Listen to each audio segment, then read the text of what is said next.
Hello everyone, welcome to today's show.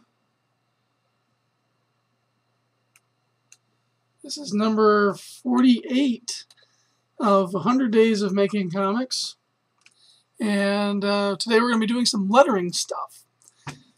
So sorry for the late start. I had a lot of setup things and errands to run today, so that usually eats up my day. Anyway, so I'm on a different screen now. I've got Adobe Illustrator up, and we are going to get into lettering the previous sequence that we finished up. Alright, so just kind of taking a look here. The way I lay this up is I use, in my layers palette, I have an art layer, separate layer for balloons, and a separate layer for text. And what I like to do is keep them separated like this so it's easy to select things, move them around. I use a lot of the Pathfinder tool to make the balloon shapes and so forth, and then we keep the art layer locked in its basement so that I don't accidentally move it or select it. And after this process is done with the entirety of episode 4, which if you look down here I've got more room to add the next section, then we will load that into, we'll load it up into Photoshop, and basically we just bring the, we bring all of the text, balloons, and sound effects and words into Photoshop as smart objects, and they come in, and we get them, make sure they're laid in the same right spot, and then we go from there. All right, so to start this out, story-wise, let's check on the story. Now, typically I don't do my dialogue until, you know, I'm kind of sitting down and thinking of it. So we're going to bring up our thing here and go to the dreaded Dinosaur Man. Let's take a look. This is where we'll be following up from.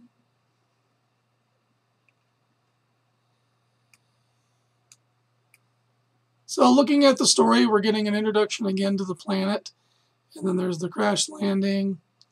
Spaz takes off on his bike, and they're starting to come to. Going out, he's going to go check. So the blue-faced guy here is Chet, and the Lavender Mavian character, that's the name of his race, the Mavians. His name is Jota. So they've hit Dinosaur Man, he's unconscious. Checking on their cargo, Telexus being transported.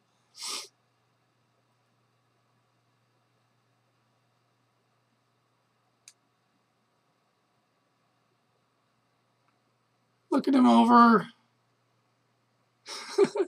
Dinosaur Man wakes up. I love that sequence. And it's run for it. His initial reaction is to run away from the terrifying thing. Hello everyone out in South Korea. South Korea is the home base of Webtoons, which you can read Dinosaur Man on, so hopefully we'll pick up some South Korean readers. That would be great. Anyway, so we're going to start lettering from this point and move on. Alright, so at this point in time, this is instantly after he takes off and runs, he decides to stand his ground. So I'm going to do something kind of like the old-fashioned Silver Age comics. You had a lot of internal thought, where, like Spider-Man would, you'd have a lot more thoughts than there would be time for the action going on. So that's what we're dealing with right now. So what I typically do is, start in the text layer, keep the layers I'm not working on locked, and then I keep bits and pieces from the previous ones that I can come back to so that I don't have to worry about changing fonts or anything like that. So this is our standard font that we're using for dialogue.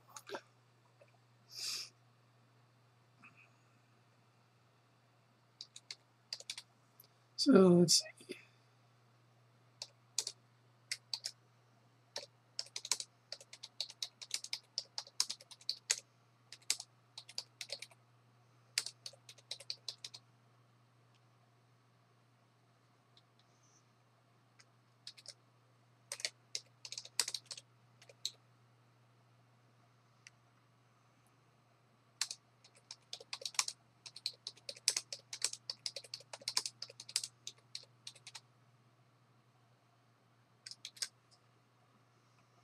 Alright, so this is the basic of what he's thinking. So we're going to go ahead and start trying to shape the words.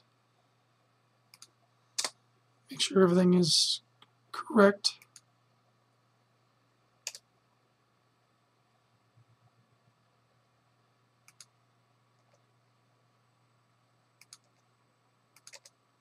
Alright, so when you're doing lettering, you typically want to make sure that your letters flow with the balloon so you don't get a lot of extra white space involved. I know in traditional manga, there's different customs for that. See a lot of white word balloons with a lot of empty space. That's not the way we typically do things here in the Western world. So, and I think aesthetically it makes it easier. So I think what I want to do is I want to separate these two thoughts. This is going to be thought balloons. So I'm going to cut this one out, paste it back in. One of the things I hate about Illustrator is if you're not on the right layer that you want, or if you have unlocked layers, if you're not being careful, you'll paste it on the wrong layers. So that's why I keep my layers locked whenever I'm working. So that means we can reflow this one. And I don't like starting a sentence with I or an A. Alright, so now we're going to add some inflection to the text. So think about when you're lettering a comic, think about how an actor would portray this. So is he saying, wait, I've never run from a fight before? No, probably not. He's probably thinking, right, yeah, that's what he's saying. Wait, I've never run from a fight before. Notice the inflection. So in order for us to communicate that as comic books, we'll use a combination of bold, italic, different fonts, different font colors, different sizing. So I'll tick this one up a little bit. And so now what we've done is we've used the font face to try to communicate that inflection of what's going on.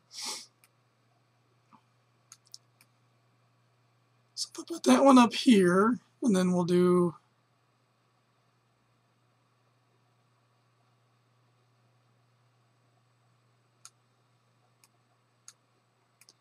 trying to now align it so that we're not blocking. You know, obviously I wouldn't stick the balloon right in the middle of his head.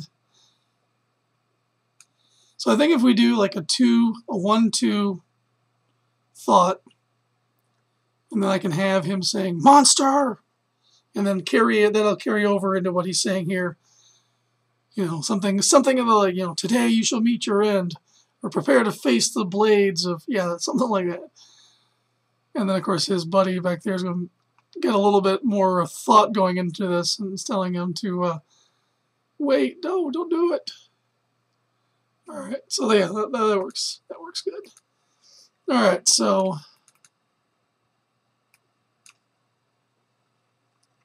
we will get rid of that and then change this to read monster.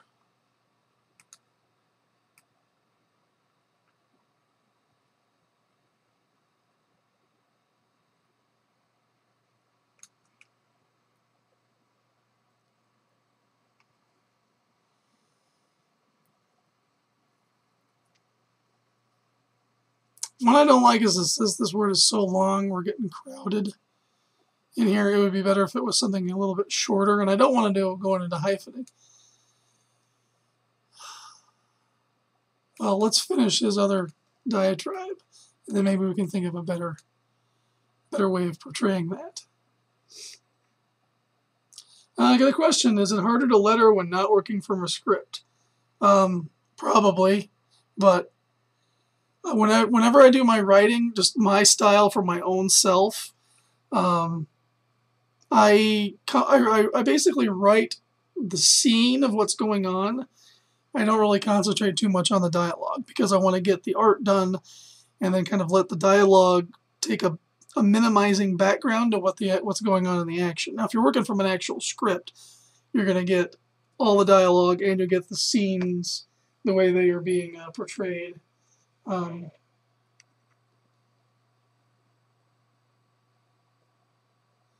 You get all of that already in your document. So, I mean, obviously, if I took the time and I wrote out the script a little bit different, this would speed up the process. But this is just the way that I've always worked on my own stuff.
Yeah, something like that.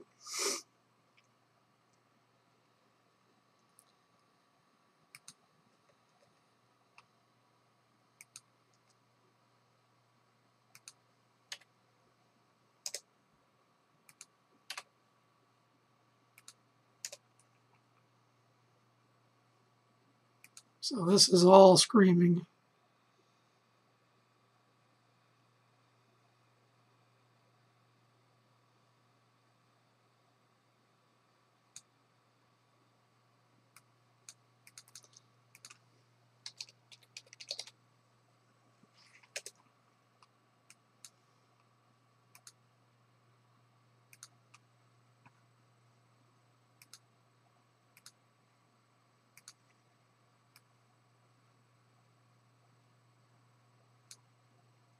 There we are. All right, monster, prepare to face my mighty blades. Let's see. How much should a good letterer charge, and what qualities should you look for in a good professional letterer? Well, you definitely want to take a look at their work and make sure they're not making any of the big mistakes that amateur letterers do. A letterer should bring more to the table than just sticking fonts on a page. You want to see that they're able to use typefaces correctly, know to do inflections on things. It's an art in itself, because really you can do a lot with the lettering aspect, especially how you do sound effects and all of those different parts to putting together a comic. How much should a good letterer charge? I would look at somewhere, at least starting out, getting somebody who's in like the $30 to $40 a page range and go from there. I mean, really, it's just going to come down to the quality of work that they do and what they've done in the past. I know if I was to do it myself for somebody else, I would charge about $45 probably, $30, $45 a page to make sure that it's worth the time that goes into it.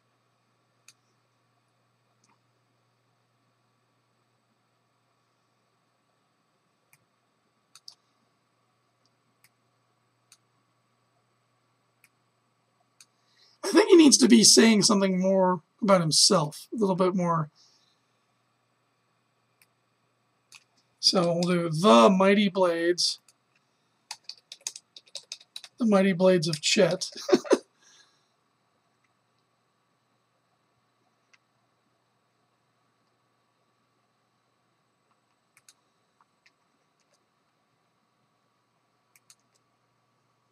There we are. Now we've got his buddy down here.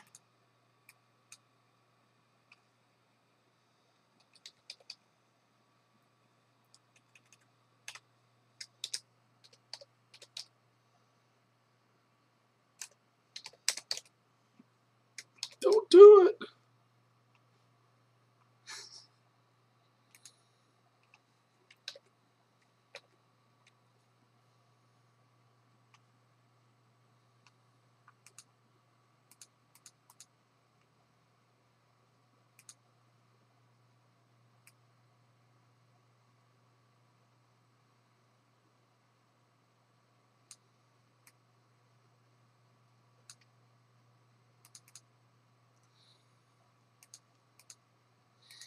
You know, and there's also, maybe instead of having him do something like that, let's see.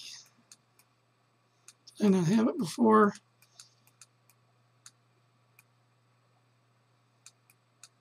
Maybe something more like just him being astonished, like just an exclamation mark. That might even work too.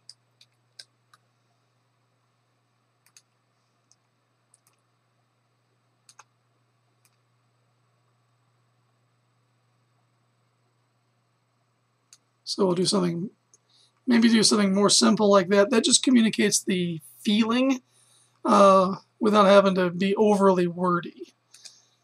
All right, so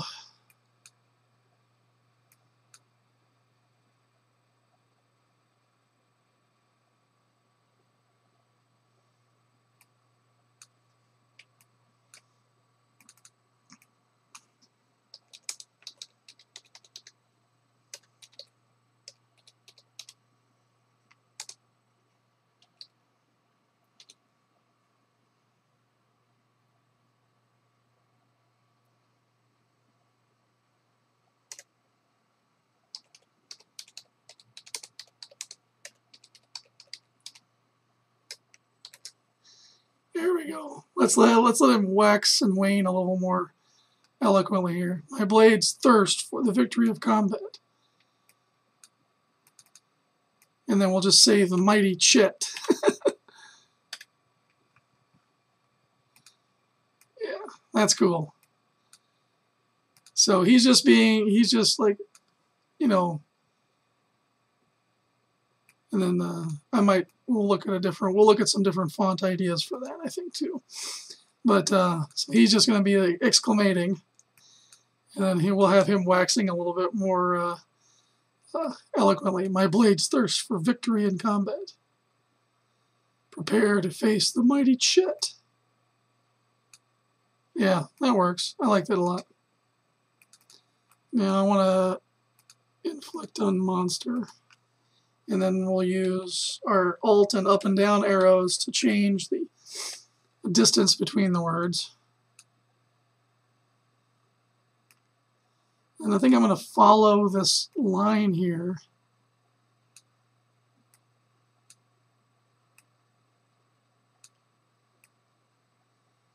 Yeah, I think that helps, definitely. All right, so let's look at some options.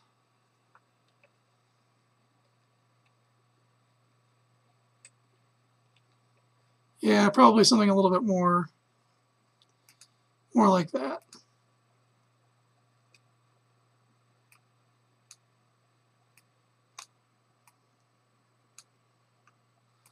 Got something a little less mashed up. Let's see.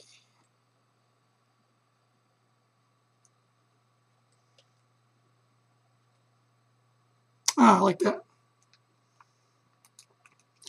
All right, so now for the word balloons to get this to start working right, where I'm going to lock my text layer, open up the balloon layer. Let me zoom in here a little bit. For thought balloons, one of the things that I like doing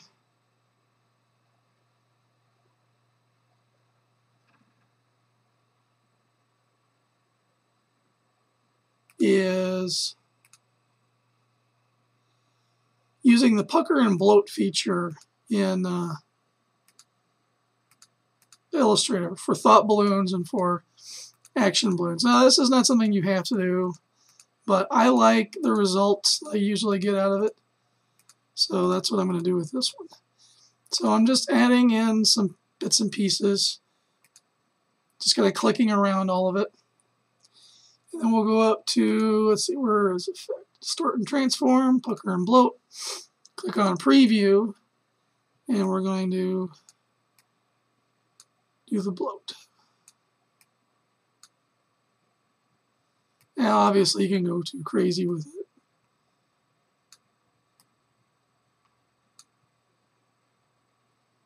Click OK. And yeah, that gives us a pretty decent balloon. And then we'll do the same thing for the other part.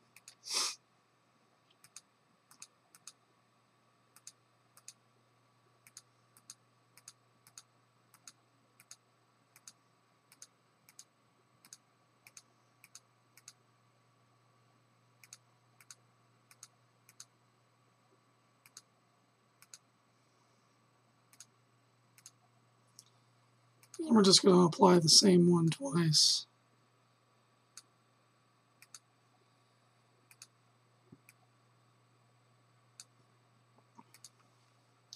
Now, to show that this is coming from his head, I'm going to grab the ellipse tool and just do a few circles here.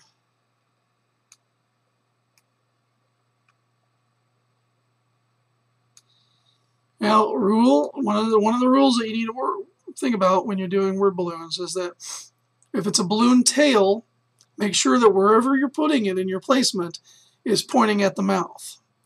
If it's a thought balloon, pointing at the head.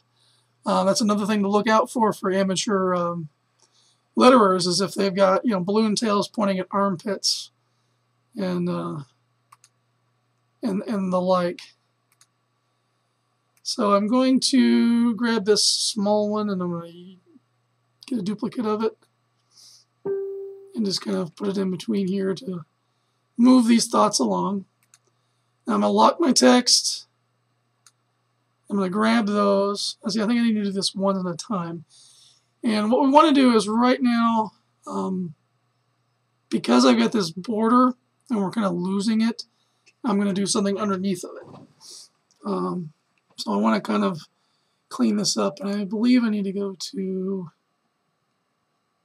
Path, and we're going to Outline Stroke. Did that do it? No, it did not.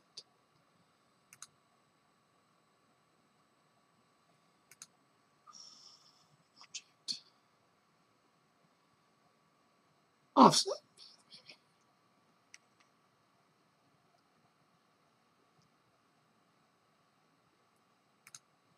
There.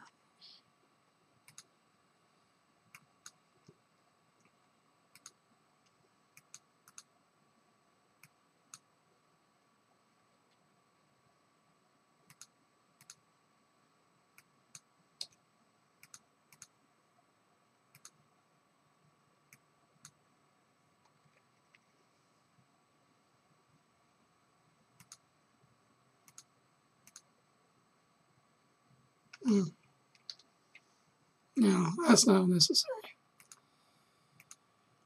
What I'm trying to do, and I don't remember exactly how to do it, so I apologize for that, and that is, I drew those on the wrong layer. Whoops.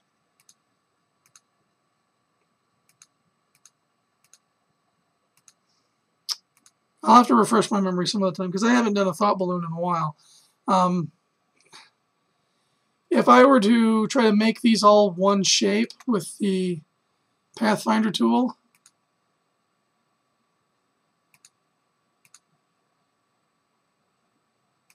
oh, okay. I thought it would knock that out of whack, but I guess it's all right. That's fine. So I'm going to make these all one shape. Yeah, see, there it goes. Trying to do multiple of them, and then it breaks it. So we want to not do that. I think it was adding these guys. It didn't like that. All right, so I'm going to grab those. We're going to do Edit, Copy, and then we're going to go Paste and Back. And then I'm going to do a little bit of a gray stroke. There we go. That helps it to pop a little bit better, and then it's not clashing with what's going on there. Alright, so we've got that going on. Now we'll work on this part here with this next section. Now, just like we did the pucker, we did the bloat, we'll do the pucker next. And just do the same thing, kind of go around.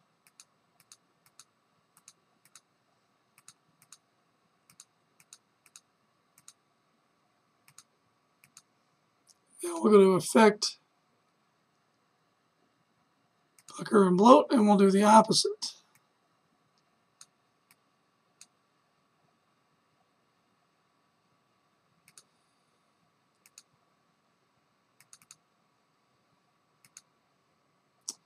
And this shape does not require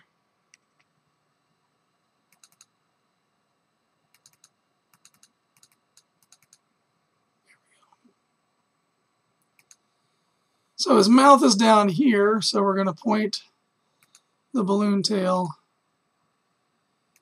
in the general direction of his mouth. So, alright, monster. Now we got this one here, which I think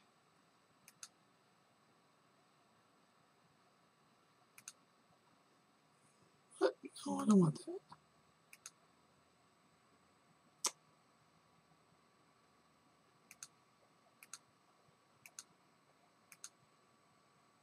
There we go, gray outlines.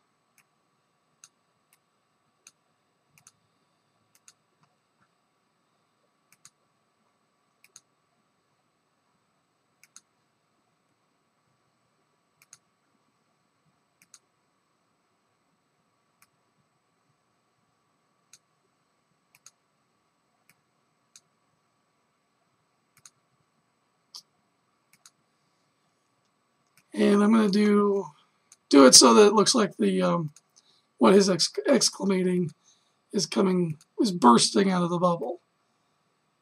And then we'll pull out a little vertex spline, and there. So we got this motion going right to his mouth. And for neatness sake, I can merge these with the Pathfinder, and we have one shape.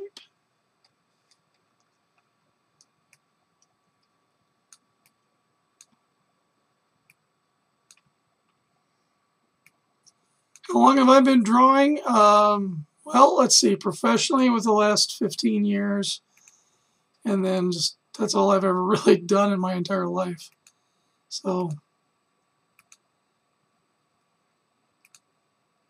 but yeah, I'd say where I would be comfortable calling myself a professional, it's been at least 15, maybe 20 years now.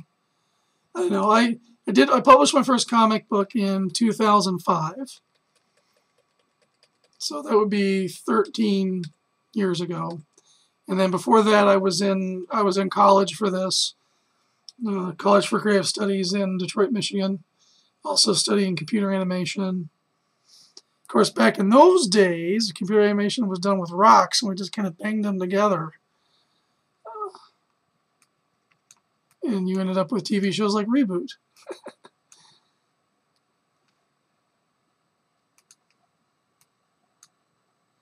Alright, so one of the other things I want to do is with these balloon bubbles is we want to try to not have so much white space here, and then having these where it's getting close to the edge. This creates, whenever you have two corners coming together, two edges coming together, that creates a point of tension. And it's something that subconsciously we'll just kind of focus on. So I want to try to minimize that as much as possible. So I grab the control handles and then kind of give this more of a, I guess we could say we're squaring it up some in terms of shape.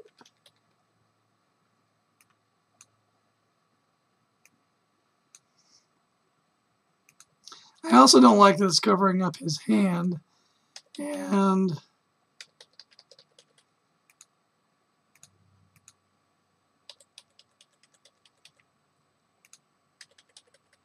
so that's a better balloon shape, but we still have this problem where it's covering up his hand. So I want to move these down a little bit. His knee is not as important as his friend's hand. So we'll move those down and then see if I can reuse this balloon.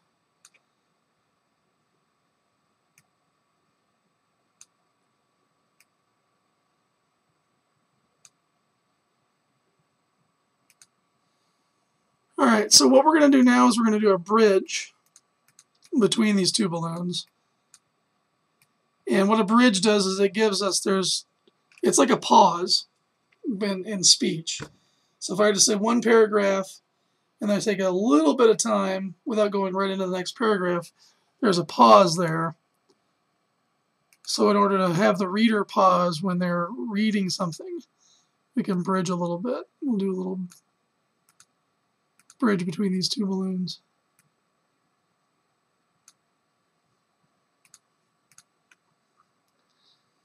Another reason to separate your text and your balloons, so I just drew that on the wrong layer,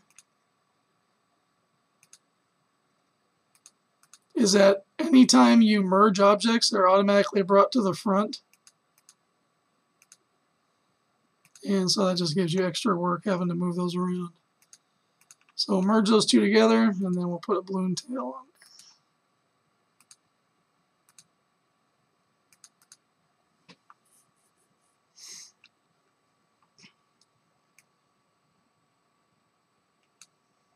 My blades thirst for victory in combat. Prepare to face the mighty Chet. Alright, so in our next section here, he's instantly regretting that decision to go into battle. So there's lots of things that we could do. We could do another thought balloon where he's having some introspection, thinking something to himself like, this may have not been the best course of action. Or, you know, well, what kind of mistake did I make?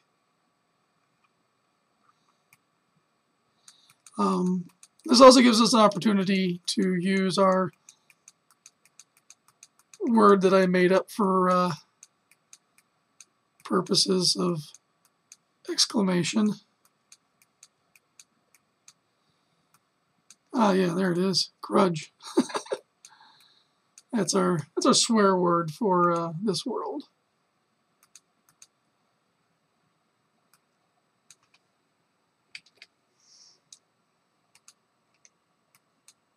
We've already used that in context too, so it's not something new that the reader will not understand.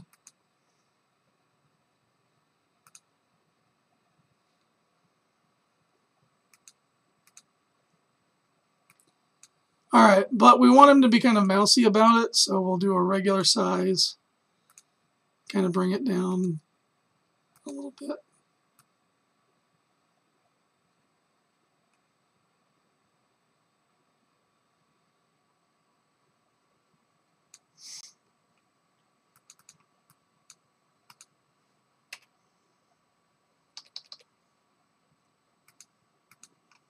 Now we're going to get into some effects and stuff. So that'll be fun. Oh yeah, I want to do his roar too. Keep reinforcing that.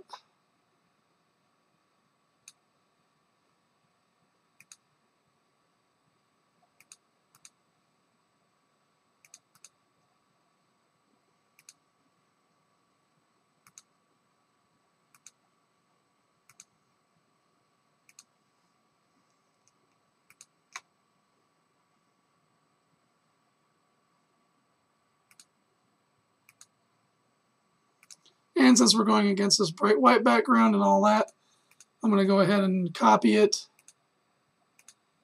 paste it back,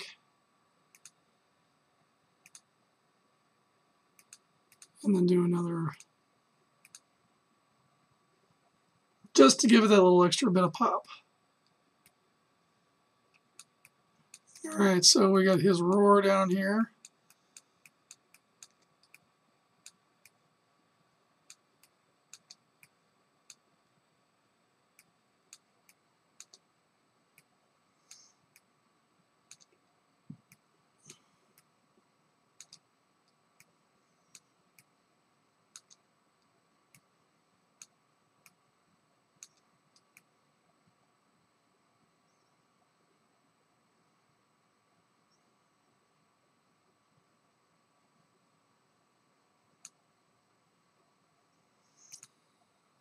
I want to have him popping, have his head popping out. And then if we have his roar here, we may need to move this around too. But let's start out by bringing this forward. Actually, that works out pretty nicely. So we're kind of tucking that in. But now we want, we want him to have like his nose coming out of it first. So in order for us to do that, we're going to have to do a clipping mask. So I will zoom in. And as you can see, I'm using a low-res piece of art. I just exported a JPEG from Photoshop to do this part. So what I'm going to do is on the same layer, the sound effects are all in the balloon layer. All right, so in the same layer, I'm just going to come up and draw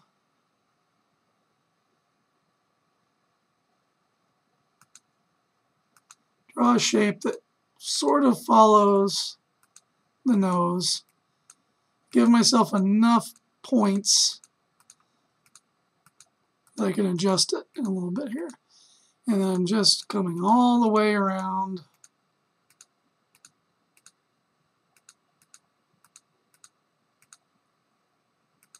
Alright, so we've got that, and we got that, and then we'll go to Object, Clipping Mask, Make, and boom. Now we've got it knocked. It's in front of this balloon, but it's behind his head.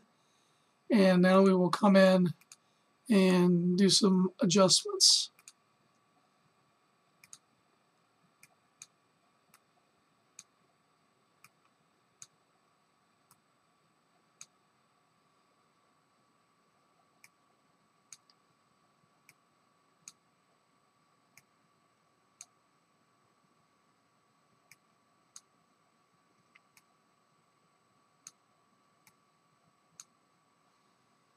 And if I need to, I can always convert these points.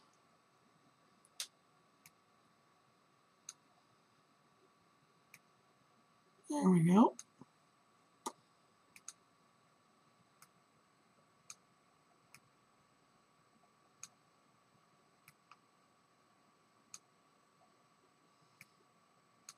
Sorry to be kind of mouth open on camera. Just trying to concentrate and get this smoothed out as much as possible.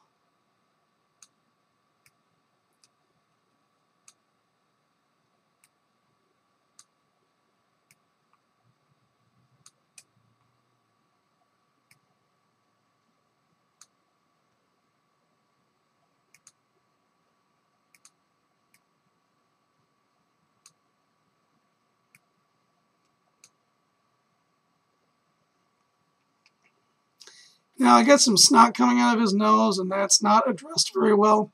What I will do is I'm going to actually paint this in when I get into Photoshop on top of everything else. I'll fix that. And I also see, looking zoomed in close here, that looks like this line is somehow still in his mouth. So I'll need to clean that up in Photoshop as well before I go to the end of it. Get the end of it done.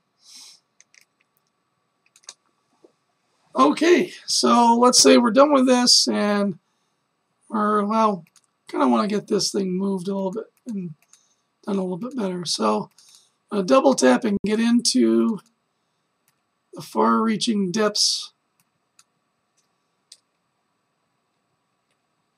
and maybe do a little bit of moving.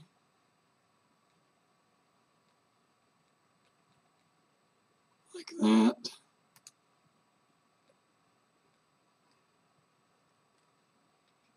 Move that one.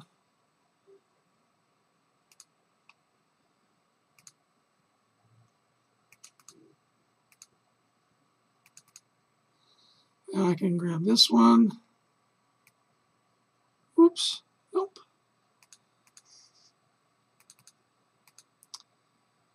And we'll put that where it belongs.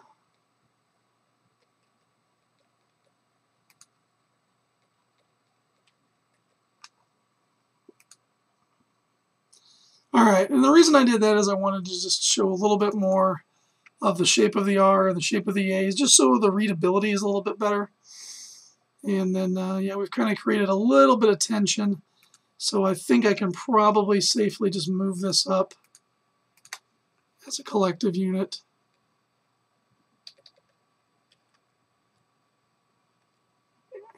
And it'll still work. So we've done a lot just in our little segment here, getting this, getting the lettering done. As you can see, it's a long, laborious process. But we've got, you know, thought balloons. We've got a little action word here to add a little more exclamation to what he's saying. All right, monster. We're using some simplified tools to just not overcomplicate things and make it more wordy than it needs to be, but still communicate the expression of feeling, where he's warning his buddy not to do that. And then we've got our nice action word going on here. So we'll have to do some more action words. There's going to be some chomping, some thwomping. There's a lot of stuff that needs to be added in yet. But yeah, so far so good. I'm running out of time. I have to get my little girl from school soon. So yeah, looking forward to finishing this up. Another opportunity to do the roar. We'll probably do the roar differently and have it kind of trail down this way and lead into the next section of the book. So that should be awesome. But yeah, anyway, hopefully this has been instructive. I know not everybody gets a chance of using, you know, Illustrator is one of those programs that that's what all the professionals use for lettering for the most part. I have done some lettering in Clip Studio here and there, but overall I don't like its tools. And since I've got Illustrator, this is CS6 that I got a long time ago. It still does exactly what I need it to do, which is just lettering comics. But yeah, anyway, so please do like this video, subscribe. I could use more subscribers here. Hit the bell for notifications, and make sure you're still subscribed if you're already a subscriber. Thank you guys so much for tuning in. Yeah, lettering is an art form in all its own, so that's definitely something that you don't want to shy on when you're doing your own stories and books. If you need to learn what I've learned, I'll show you this right quick. This is where I learned everything. There's the book right there. Comic Craft is a company that makes a lot of fonts that are used by all the major companies. I got this as a PDF, and I have a paperback version of it. It hasn't been updated, so it's still using like Illustrator 7, maybe, I don't know, an older version of Illustrator. But this book, the principles in it are still the same, and I don't get any sort of thank you from the people that put this out. But at any rate, buy this book. It'll teach you everything you need to know about using Illustrator properly to letter a comic book. It's short, sweet. It's easy to follow along with. And then head on over to Webtoons and subscribe to the Dinosaur Man. We have 48. We've had 625 eyeballs on it, holding steady at a 9.8 rating. So that's good. Keep growing. We have to keep growing. I want this to eventually say 48K. So hopefully my due diligence in posting content and starting to try to be more regular as the spring comes in of posting content, and we'll get there. We'll get there. I believe in this property. I think it'll work. All right, so that's going to do it for me. And then here's a little reminder of all the other Internet of Things. Also, I want to mention the email address, dreadeddinosaur@gmail.com. I don't know if my producer has it up on the screen for the Roku, but I need to do a new thing here for YouTube as well. But if you want to send in fan art, that's the email address to send it to. I'm still trying to figure out if I want to do like a Tumblr or redesign my website so there's a section on the website for it, or something like that, because I definitely want to start seeing fan art. And as long as you're not doing anything vulgar, or offensive, you know, racist, sexuality, you know, that kind of weird stuff. You know, be respectful to my characters, and I don't. You draw all the fan art you want, and spread it around, because it'll help my brand grow. So I really appreciate that. Anyway, so yeah, Patreon, Facebook, Twitter, and all that stuff. And thank you guys for tuning in. We will resume regular broadcasts on Monday, and hopefully I'll get some more work done over the weekend. I got shows to prepare for too, so there's fan art of my own that I gotta make. So take it easy, and have a wonderful weekend.